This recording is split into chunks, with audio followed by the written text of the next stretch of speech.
my most amazing artists. And how are you today?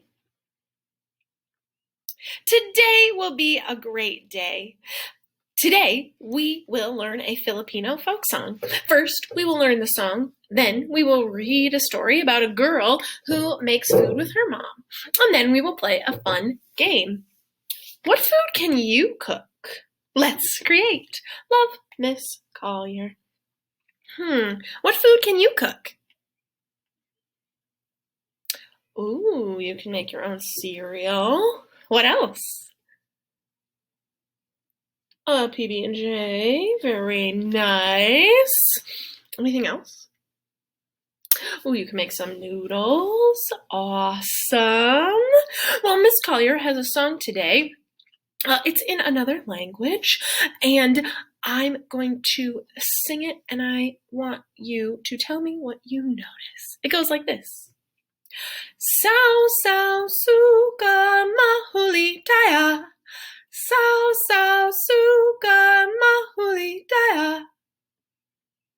What did you notice?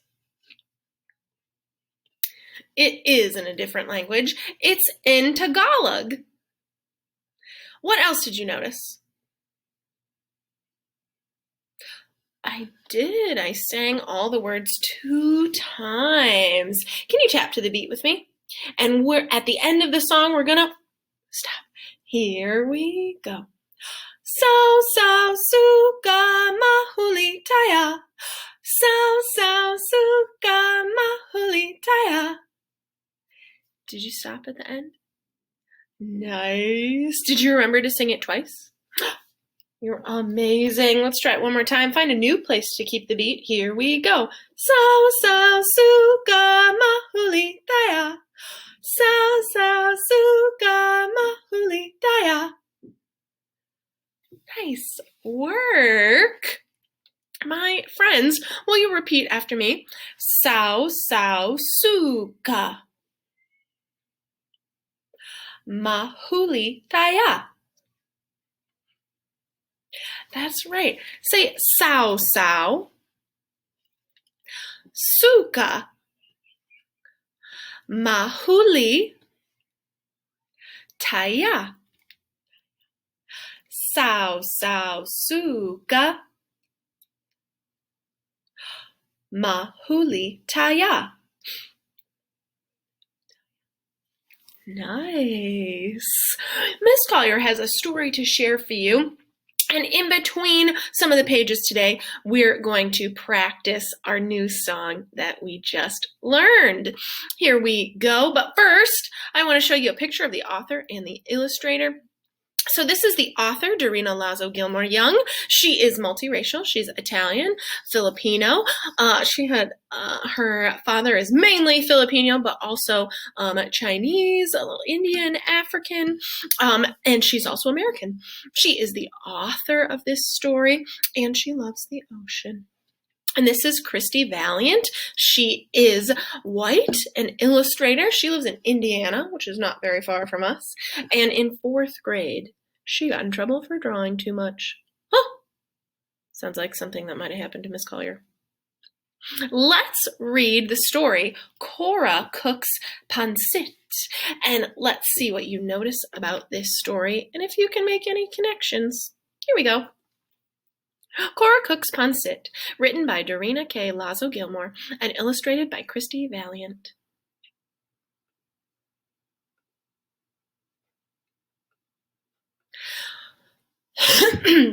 Cora loved the kitchen. She loved to drink in the smells of Mama's Filipino dishes. Cora's older sisters and brother often helped with the cooking. They got the grown-up jobs like shredding the chicken or mixing the noodles in the pot. They sliced vegetables and rolled lumpia into tiny, tidy egg roll shapes. Cora was stuck with kid jobs like drawing pictures in the flour or licking spoons. She longed to be a real cook. Have you ever helped someone in the kitchen?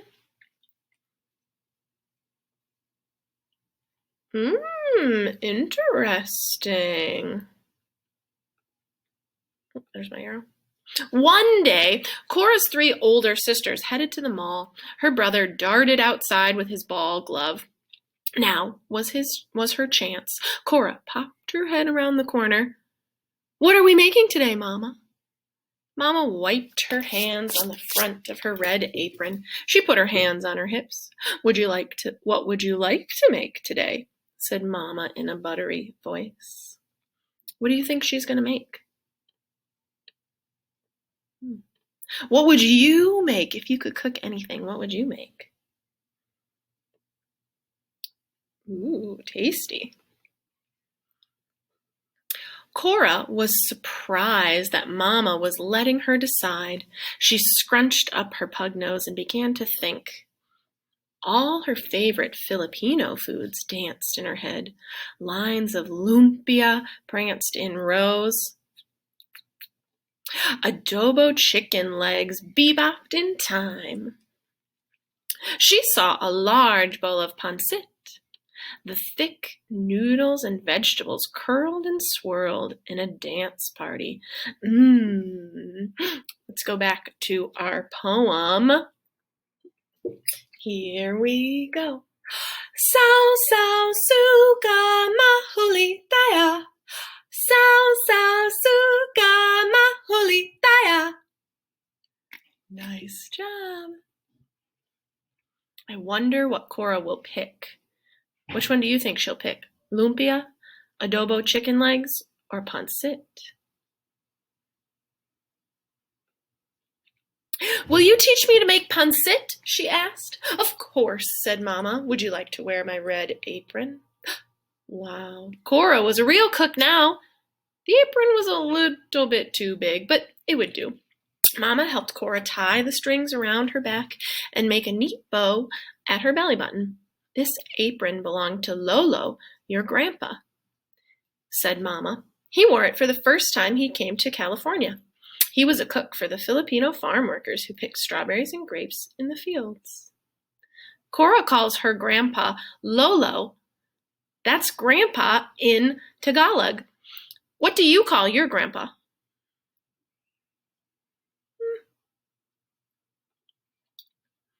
Did Lolo teach you how to cook? Cora wanted to know. He did, said Mama. I followed him each day to the big kitchen. He created all kinds of dishes to fill the hungry workers' tummies. While he cooked, he told stories about the Philippines where he was born. Cora nodded as she listened.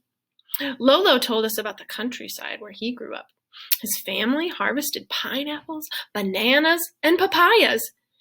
He used to eat smashed fried bananas and sweet rice wrapped in banana leaves. Cora stuffed her hands in the deep apron pockets. She imagined Mama and Lolo cooking together. She saw Lolo as a boy unwrapping the banana leaves and scooping the sweet rice from inside. Pick a new place to keep the beat. Here we go. Sao sao suka mahulitaya. Sao sao suka mahulitaya. Nice work. Cora knew the rules in Mama's kitchen. She scrubbed her hands with soap. Mama dug in the cupboards and the refrigerator for ingredients. She listed what they needed for pancit. Chicken, celery, carrots, mushrooms, onions, baby corn, cabbage, ginger, garlic, and soy sauce. Ooh, that sounds delicious. Don't forget the noodles, said Cora. Oh, yes, the noodles, said Mama. It'd be hard to make a noodle dish without noodles. Let's get started, Mama told Cora. Open the package of rice noodles and put them in this bowl of water. Do you know why we soak them? So they get soft, answered Cora. You've been paying attention, said Mama with a wink. Cora opened the package and plopped the clump of noodles into the bowl. Ooh, can you make a pattern with your beak? Here we go. Sao sao suka mahulitaya. Sao sao suka mahulitaya.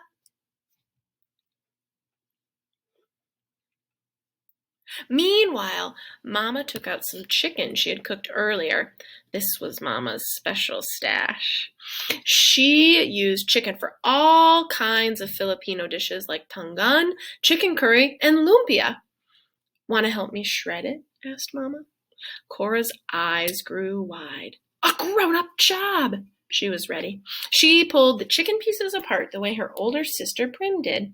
She placed them on a plate, and Cora snuck a tiny bit of chicken. She rolled it into the back of her mouth before Mama noticed. The salty taste tickled her tongue. Can you take 2 forks? And can you shred your chicken into little pieces? Sometimes you have to hold it and then shred with one hand. Let's say our poem. Can you add a sound? Here we go. Sao sao suka mahuli taya. Sao sao suka mahuli taya.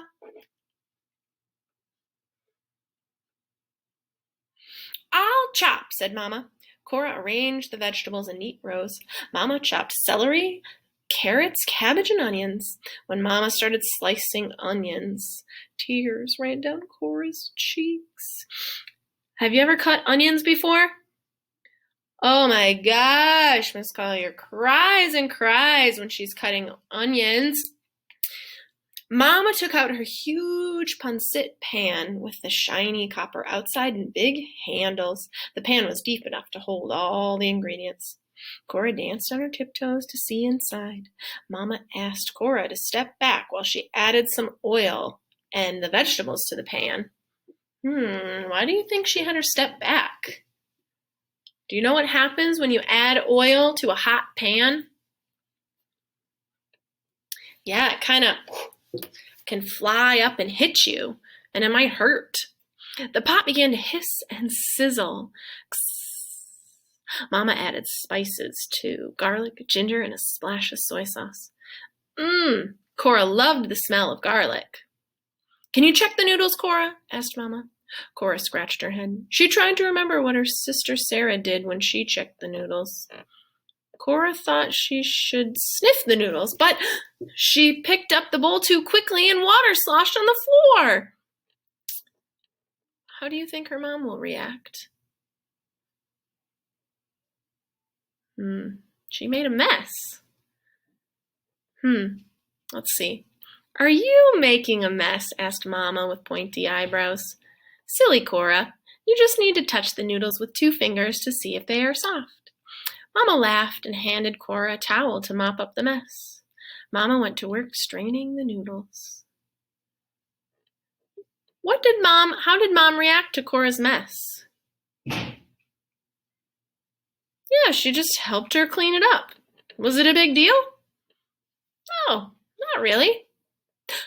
Find a new place to keep the beat. Here we go. Sao sao suka mahuli taya. Sao sao suka mahuli taya. Now for the fun part, said Mama. Let's add the noodles to the pancit pan. Can I stir? Asked Cora. She knew this was another grown-up job. Yes, but be careful near the burner, said Mama, who pulled out a stool for Cora to stand on. Cora began to stir in a wide circle. She watched the noodles somersault over the carrots and the celery. She made the soft onions sway this way and that. The smell of ginger mixing with garlic floated to her nose, and a few mushrooms escaped the pot. Oops. That night, Mama brought the food to the table. She set out a platter of adobo chicken, 2 plates of her special lumpia with dipping sauce, and a bowl of pineapple slices. Cora's brothers and sisters came to the table, and Daddy sat in his usual spot. Cora watched his eyes grow wide as he checked out all the food. He licked his lips. Finally, Mama set the steaming platter of pancit in the middle of the table. You made pancit without us? Hollered Cora's brother Crispin. Who did my job? Asked Prim. Who checked the noodles? Sarah needed to know. Mama replied, Cora did all the grown-up jobs. Really? Said Daddy. That's my girl. Cora scrunched together her eyebrows and bit her lip while the whole family tasted her pancit. How do you think Cora feels right now? Yeah, she's waiting to see what her family's going to think. I think she's nervous they might not of what they're going to think of it. Did she do everything right? Would they like it? Would Mama tell about the accident with the noodles? Oh my gosh. Pick a new place to keep the beat. Here we go. So, Suka, mahuli, daya. So, Suka, mahuli, daya.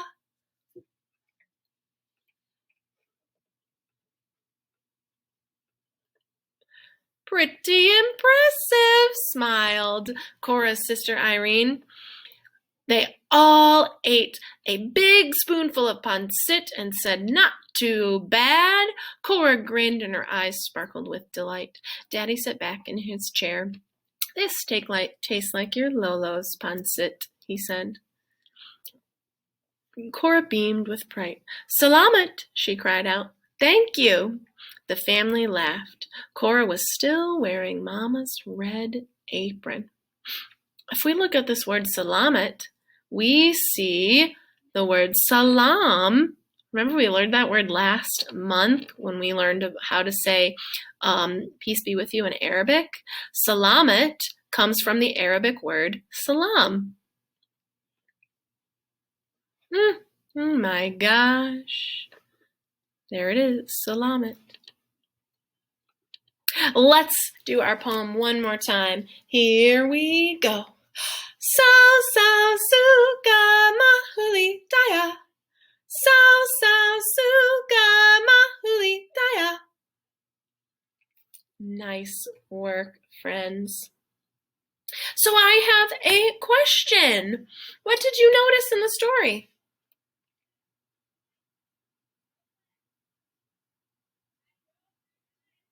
If you need to pause the video to tell me more, you can.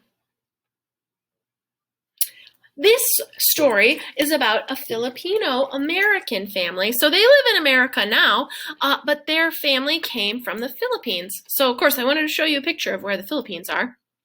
This is the Philippines. What do you notice about the Philippines? There are a lot of little islands. There's actually over 700 islands in the Philippines. Whoa! So there's a couple big ones and then a lot of little ones. And if we look at a map, a big map of the whole globe, this dot is where we are in the United States, and this red dot is where the Philippines are. We notice that the Philippines are in Asia. So if someone is Filipino-American, they might consider themselves Asian American or a Pacific Islander. Now, let us sing our poem one more time, and then I have a little surprise. Here we go. So, Suka, mahuli, daya. So, Suka, mahuli, daya. What do you think? Sao, Suka, mahuli, daya. What does that mean? Does anyone speak Tagalog here? Well, let's look at a picture. Ooh, lumpia. In our story, we saw lumpia at the table. Mama made lumpia with dipping sauce, and we can see them at the table right here. Lumpia is the Filipino version of egg rolls. They're often filled with vegetables and sometimes meat, then wrapped and fried.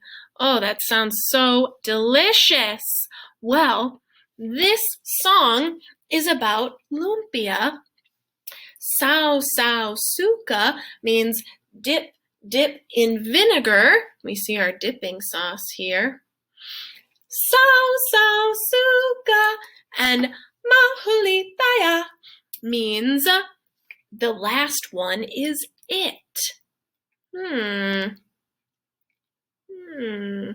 Interesting. Take 2 fingers like this and tap them on your hand with our song like this. Sao, sao, suka, mahulitaya. Nice job. This song actually has a really fun game to it. So, Miss Collier can't show you this video for copyright reasons, but it's in the description here. So, pause Miss Collier's video and go watch this game, and I'll be here in just a minute. What did you notice in the video? Yeah, they said that poem, and then they played a little game. And so we'll pretend that this hand is someone else's. It's not Miss Collier's. To play the game, you take your 2 fingers and you tap in the other person's hand. At the end of the song, they have to try to grab your fingers. It looks like this. Sao, sao, suka, mahulitaya. Sao, sao, suka, mahulitaya. I'm free. And so if you have someone at home, you can play this game with them and see if they can catch your fingers, or we're pretending that our fingers are lumpia, and here's our vinegar, and pretending that we're dipping in the vinegar. And the last one, whoop, if you catch it, the last one is it, and you'll trade spots.